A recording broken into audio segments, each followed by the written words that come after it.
Hai, senang bertemu dengan saya Delano dalam channel Selalu Ada Harapan. Pada video kali ini kita akan membahas bagaimana menjadi pribadi yang tangguh, anti galau dengan pendekatan dikotomi kendali. Apa itu dikotomi kendali? Yuk kita ikutin video ini. Sebagai pribadi yang dewasa dan sehat, kita sebenarnya memiliki kendali dalam menentukan pilihan-pilihan di kehidupan kita. Ketika kita masih bayi dan kanak-kanak, kendali kita banyak diatur oleh orang lain. Ketika memasuki masa remaja, ketika identitas diri terbentuk baik, kita memiliki kendali yang lebih besar atas diri kita. Kita bisa memilih dan mengambil keputusan dan melakukan dengan tanggung jawab. Hal-hal apa aja yang ada di bawah kendali kita?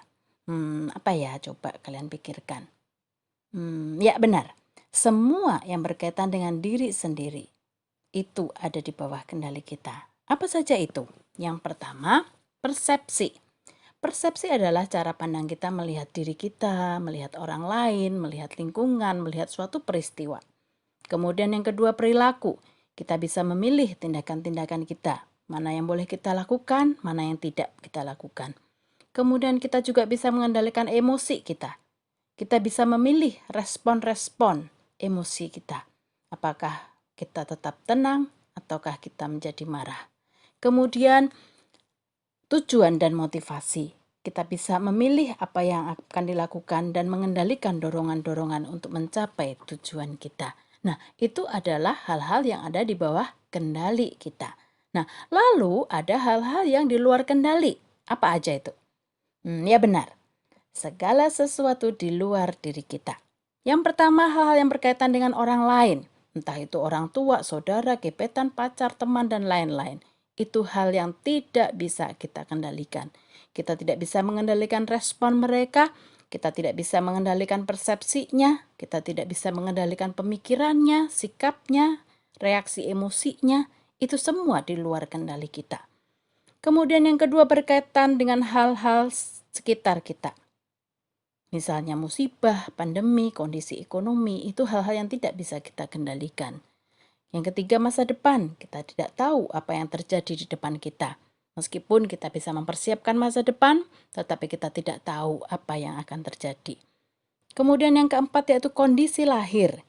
Ini berkaitan dengan di dalam keluarga apa kita lahir, kondisi keluarga kita seperti apa, di mana kita dilahirkan, bagaimana bentuk wajah kita, bagaimana sikap-sikap atau sifat-sifat bawaan biologis yang diturunkan dari orang tua kita. Semua itu di luar kendali kita. Nah, problem biasanya muncul ketika kita berusaha memasukkan hal-hal yang di luar kendali itu. Kita berusaha menarik masuk ke dalam kendali kita. Kita menjadi marah ketika situasi di luar tidak sesuai rencana kita. Kita kecewa ketika melihat respon orang lain tidak sesuai pengharapan kita. Kita frustrasi karena gebetan tidak menangkap sinyal-sinyal yang kita kirim. Kita frustrasi ketika masalah datang silih berganti. Orang tua terus konflik tiada henti, orang tua terus berdebat mengenai masalah keuangan, masalah masa depan, dan lain-lain. Kita kesal ketika semua usaha kita gagal. Kita iri karena orang tua lebih sayang saudara daripada kita. Dan emosi-emosi negatif lainnya bisa muncul ketika kita ingin mengendalikan hal-hal di luar kendali kita untuk kita masukkan dalam kendali diri kita. Lalu bagaimana solusinya? Apakah kita pasrah aja pada keadaan? Oh, tentu tidak. Jika kita hanya pasrah, kualitas hidup kita akan merosot dari hari ke hari. Seperti air terus mengalir ke tempat yang lebih rendah jika tidak ada tindakan tertentu terhadapnya. Tetapi air ketika diberikan generator, dia akan menjadi suatu tenaga yang kuat, bahkan bisa membangkitkan listrik. Lalu bagaimana dalam kondisi ini? Ada posisi ketiga yang harus kita ketahui, yaitu kita fokus pada proses bukan pada hasil. Proses merupakan tanggung jawab yang harus kita kerjakan sungguh-sungguh dan hasil kita serahkan kepada Tuhan. Karena itu di luar kendali kita. Karena hasil dipengaruhi oleh banyak faktor di luar diri kita. Proses bisa meliputi komunikasi, interaksi kita, klarifikasi, konfrontasi, dan hal-hal ataupun tanggung jawab yang harus dilakukan. Jadi, perkuat kendali diri, dan terus fokus pada proses dalam hidup ini. Belajarlah beradaptasi, belajarlah bertoleransi, belajarlah menghargai perbedaan. Ingat, kita tidak hidup dari kata orang. Penilaian orang lain tidak berhak menghancurkan hidup kita.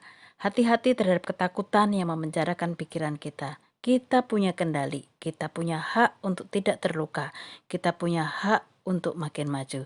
Oke, sampai di sini dulu video kali ini. Selamat berproses dan berlatih. Semoga video ini bermanfaat. Salam dari Delano dan ingat, selalu ada harapan.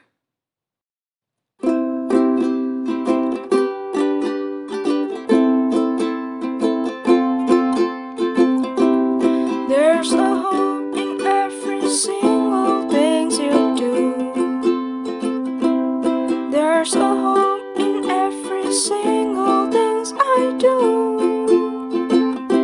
So don't give up and face all things in front of you. Just pray and do your best in every single thing you do. Even you face the stormy cloud and you feel sad, lonely and down, just remember that you're not alone. There's a hope in every single thing you do. There's a hope in every single things I do. So don't give up and face all things in front of you. Just pray and do your best in every single things you do.